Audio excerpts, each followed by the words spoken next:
to melt away into the atmosphere around us.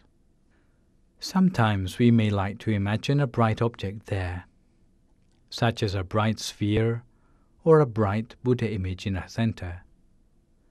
But the way we imagine such an image should be in the same vein as already mentioned for resting the mind at the center, that is, gently, softly, and continuously, as if we were looking at a commonplace object such as a rose, something we don't bother to stare at, but can just gaze at gently.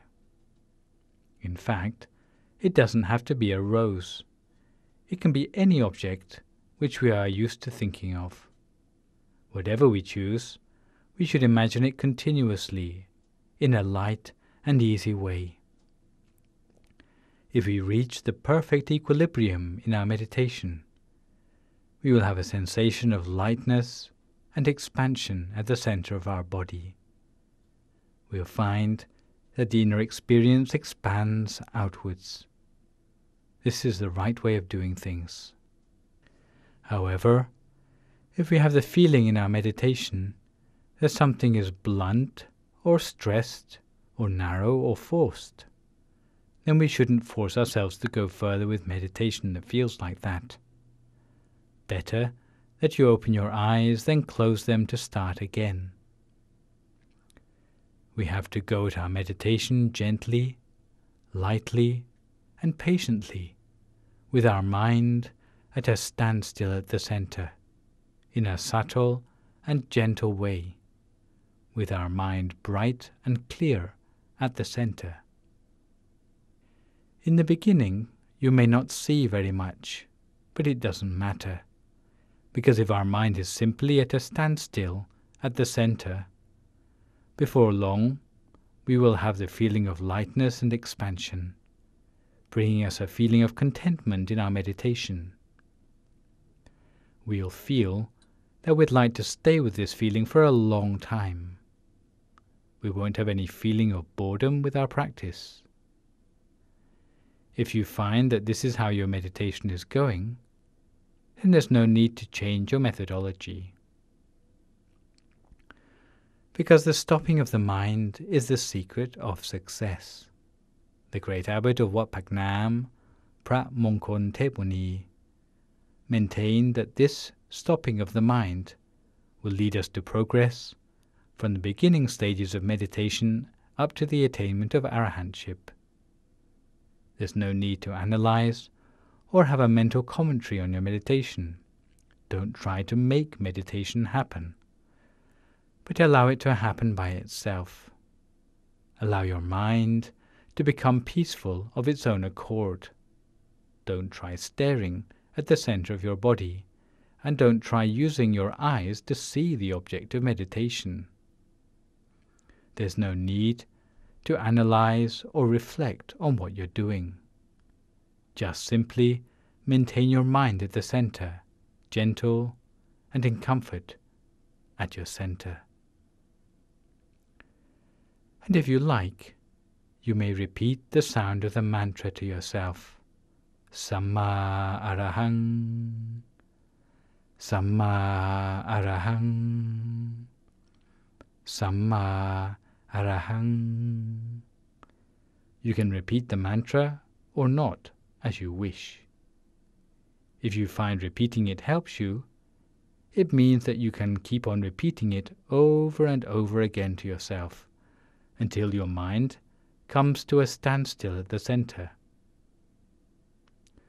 Once your mind starts to come to a standstill, then the sound of Samma Arahang, or the mantra, will die away by itself, almost as if you forgot to maintain the mantra.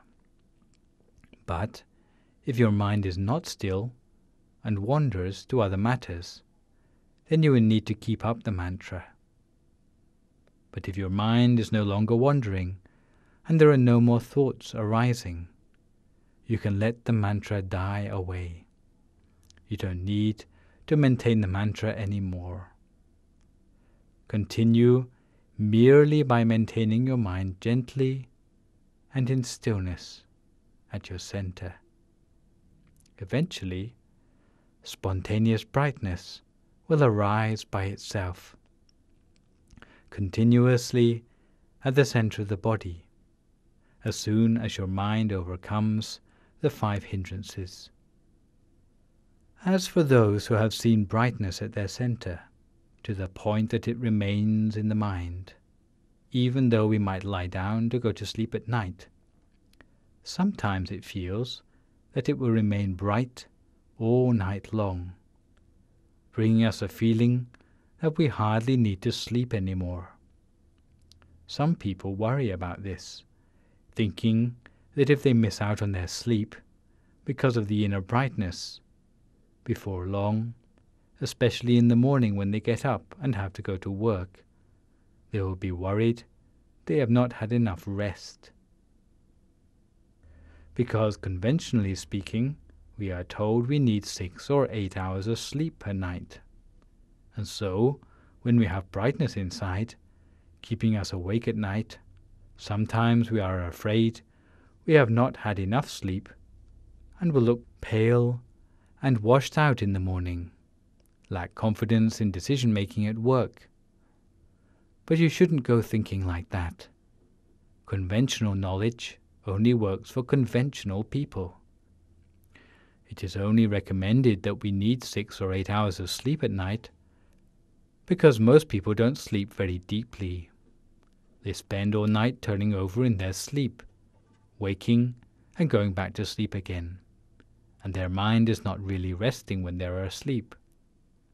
In fact, their 6 or 8 hours of sleep actually doesn't involve very much rest for the mind at all. But this is the norm for the majority of people.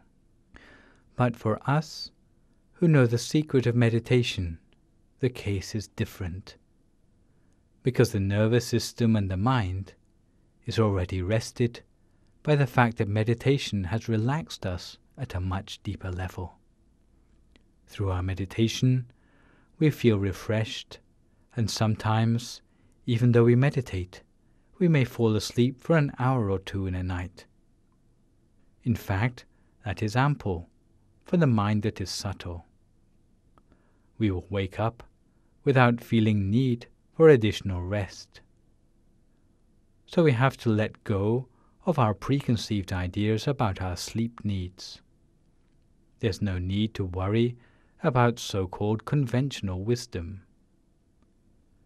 The level of refreshedness from sleeping with brightness inside is superior by a long way to sleeping with darkness inside. If we close our eyes at night to brightness inside, then even a little rest counts for a lot. We will be filled with joy and happiness the whole of the time.